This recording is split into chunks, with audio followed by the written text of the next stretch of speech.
ഇടയ്ക്കിടയ്ക്ക് ഫ്രിഡ്ജ് തുറന്ന് നോക്കിയില്ലെങ്കിൽ എന്തോ ഒരു മനസ്സമാധാനക്കേടാണ് അല്ലേ? അങ്ങനെ തുറന്ന് നോക്കിയപ്പോഴാണ് ദാ ഈ ഒരു ഐറ്റം ഫ്രിഡ്ജിൽ ഇരിക്കുന്നത് കണ്ടത്. ഇതുപോലത്തെ സാധനങ്ങൾ വെറുതെ ഇരിക്കുമ്പോൾ നമ്മൾ വെറുതെ വിടുമോ? അപ്പം തന്നെ ഞാൻ അങ്ങ് പൊക്കി.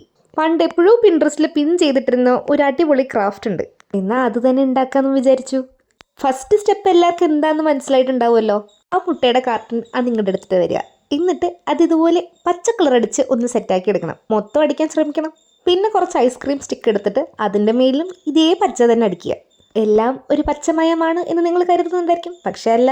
ഇതുപോലെ കുറച്ച് ഫ്ലവേഴ്സും കൂടി കട്ട് ചെയ്തെടുക്കുക. എന്നിട്ട് നമ്മൾ ഉണ്ടാക്കി വെച്ച ഫ്ലവേഴ്സും ലീഫും ഈ സ്റ്റിക്കിൻ്റെ മുകളിൽ വെച്ച് കൊടുക്കുക.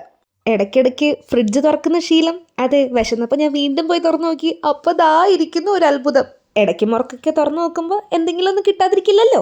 അയ്യോ സോറി, നമ്മൾ പറഞ്ഞു വന്നത് മുട്ടപ്പെട്ടിയിൽ ഇതുപോലെ 2-3 ഹോളൊക്കെ ഇട്ടിട്ട് നമ്മൾ ഉണ്ടാക്കി വെച്ച സ്റ്റിക്ക് അതിലേക്ക് ഇറക്കി വെച്ച് കൊടുക്കുക. അപ്പോൾ സാധനം റെഡി ആയിട്ടുണ്ട്.